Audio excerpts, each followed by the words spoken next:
ఈరోజు లంచ్‌లోకి బెండకాయ fry, tomato పప్పు చేస్తూ ఉన్నాను. బ్రేక్‌ఫాస్ట్‌కి ఎగ్ శాండ్విచ్ ప్రిపేర్ చేద్దాం కదా అని చెప్పి ఎగ్స్ బాయిల్ చేస్తున్నాను. అలాగే క్యారెట్ అండ్ కీరా కూడా కట్ చేసి పెట్టుకుంటున్నాననమాట. లంచ్ బాక్స్‌లోకి సలాడ్‌గా ఈ మధ్య ఎక్కువ తీసుకుంటున్నాను. మనం అన్నం తినే ముందు ఈ సలాడ్ తీసుకుంటే రైస్ కొంచెం తక్కువ తింటామంట. ఎగ్ శాండ్విచ్ ప్రిపేర్ చేసే అంత టైం లేకుండే అందుకే ఎగ్ బాయిల్ చేసింది లంచ్‌లోనే పెట్టేసుకొని ఇంకా ఆఫీస్‌కి స్టార్ట్ అయిపోయాను. రోజు నేను ఆఫీస్‌కెళ్ళే టైం కన్నా కొంచెం ఎర్లీగా స్టార్ట్ అవ్వాల్సొచ్చింది. బికాజ్ ఒక ఇంపార్టెంట్ మీటింగ్ ఉండిందనమాట. మీటింగ్ ఉందని హడావుడిగా బ్రేక్‌ఫాస్ట్ కూడా తినకుండా వచ్చాను కదా! మీటింగ్ ఏమో పోస్ట్‌పోన్ చేశారు. ఈలోపు అందుకని చెప్పి వెళ్ళి కొంచెం కాఫీ అయితే తాగుతూ ఉన్నాననమాట. కాఫీ తాగిన తర్వాత మీటింగ్ అయితే స్టార్ట్ చేశారు.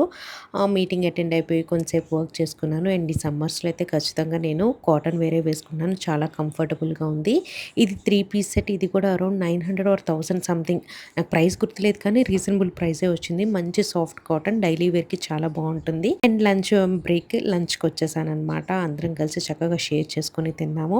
తర్వాత ఇంకా వర్క్ కంటిన్యూ చేసుకున్నాను. సమ్మర్ కాబట్టి ఎక్కువగా వాటర్ తాగుతూ ఉండండి. వాటర్ బాటిల్ పక్కనే పెట్టుకోండి. That's it for the video. By.